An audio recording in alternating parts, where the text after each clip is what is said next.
ఈ రోజు తెలుగు సినిమా ఇండస్ట్రీలో ఇద్దరు హీరోల గురించి మనం ప్రస్తావించినప్పుడు ముఖ్యంగా మిగతా ఏ హీరోలకి కూడా లేనటువంటి పర్సనల్ ఇబ్బందులు ఇద్దరు హీరోలకు ఉన్నాయి. అల్లు అర్జున్, ఎన్టీఆర్ ఇద్దరికి భయంకరమైనటువంటి ఫ్యాన్ బేస్ ఉంది. ఇద్దరు కూడా చాలా క్లోజ్ ఫ్రెండ్స్.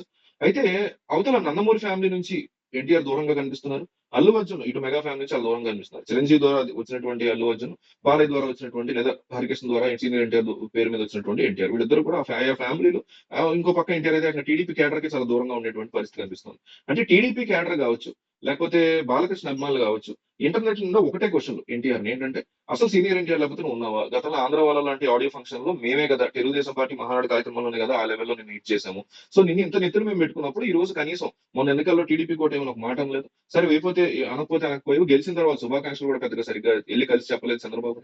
అట్లాగే గతంలో సరిగ్గా ఏడాది అయింది ఆంధ్రప్రదేశ్ ముఖ్యమంత్రిగా ఇప్పుడున్న ఆయన్ని మాజీ ముఖ్యమంత్రిగా ఉన్న అప్పట్లో ఉన్న చంద్రబాబుని ఇప్పుడు మాజీగా ఉన్న అప్పటి సీఎం జగన్మోహన్ రెడ్డి అరెస్ట్ చేయించారని. అంటే టీడీపీ క్యాడర్ యొక్క ఆలోచన ప్రకారం ఒక అన్యాయపు ఇల్లీగల్ అరెస్ట్ అనేటువంటి మాట అయితే వినిపించింది. సో ఆ టైంలో కూడా పవన్ కళ్యాణ్ లాంటి వారు ఎక్కడో హైదరాబాద్ నుంచి వచ్చి అడవుడిగా వెళ్ళి కలిశారు కానీ మీరు కలవలేకపోయారు కదా, మీరు ఎందుకు ఖండం కూడా చేయలేకపోయారు ఆ విషయాన్ని ఇంటర్నెట్ లో, ఓ ట్వీట్ అయితే సరిపోయేది కదా అని ప్రశ్నించేవారు చాలా మంది ఉన్నారు. సో అందువల్ల ఇంకో పక్క నుంచి నందమూరి మోక్షజ్ఞ యొక్క ఎంట్రీ కూడా జరగబోతుంటే అల్లు అర్జున్ చాలా కంప్లీట్ గా ఐ మీన్ ఎన్టీఆర్ ఇంకా పక్కన పెట్టేస్తున్నారు నందమూరి ఫ్యాన్స్. సో ఈ టైంలో స్నేహారెడ్డి ఇనిషియేటివ్ తీసుకుని మరి దేవరా యొక్క ప్రీ రిలీజ్ ఫంక్షన్ కావచ్చు, ప్రమోషన్ విషయంలో కావచ్చు, అల్లు అర్జున్ కూడా ఇన్వాల్వ్ అవ్వాలి.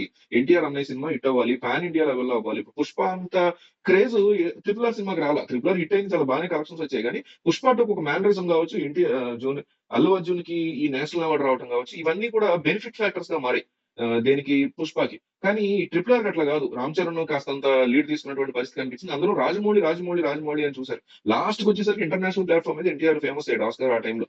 కానీ పాన్ ఇండియా లెవెల్లో జూనియర్ ఎన్టీఆర్ హిట్ అవ్వాలి. సో అల్లు అర్జున్ లాంటి వ్యక్తి కనుక పక్కన ఉంటే డెఫినెట్లీ ఇంకా నెక్స్ట్ లెవెల్ కి వెళ్తుంది దేవరా సినిమా అనేటువంటి ఇనిషియేటివ్ తీసుకుని మరి స్నేహారెడ్డి తన ఫేవరెట్ అన్నయ్య అయినటువంటి ఎన్టీఆర్ కోసం, ఎందుకంటే వాళ్ళు ఆల్రెడీ బావా అని పిలుచుకుంటారు, తన బ్రదర్ కాబట్టి జూనియర్ ఎన్టీఆర్ అతని కోసం ఆమె ఒక సీరియస్ నిర్ణయం తీసుకుందని తన భర్త ద్వారా పాన్ ఇండియా లెవెల్ ప్రమోషన్ విషయంలో దేవరాకి సంబంధించిన వరకు అల్లు అర్జున్ ఇన్వాల్వ్ అవ్వాలని స్నేహారెడ్డి కోరుకుంటున్నట్టు, అట్లాగే అల్లు అర్జున్ కూడా డెఫినెట్లీ తెర మీదకి వచ్చి ప్రమోషన్ విషయంలో దేవరాకి సపోర్ట్ గా నిలిచేటువంటి ఆలోచన ఉన్నట్టుగా తెలుస్తుంది. ఇది గుడ్ ఐడియానా లేక బ్యాడ్ ఐడియానా? ప్రతి అల్లు అర్జున్ యొక్క అభిమాని ఒక బాధ్యతతో కామెంట్ చేయండి. చాలా ఇంపార్టెంట్ బాధ్యత. ఇది మంచి ఐడియానా కాదా అనేది ఖచ్చితంగా చెప్పండి. గుడ్ ఐడియా లేదా బ్యాడ్ ఐడియా అని కామెంట్ చేయండి.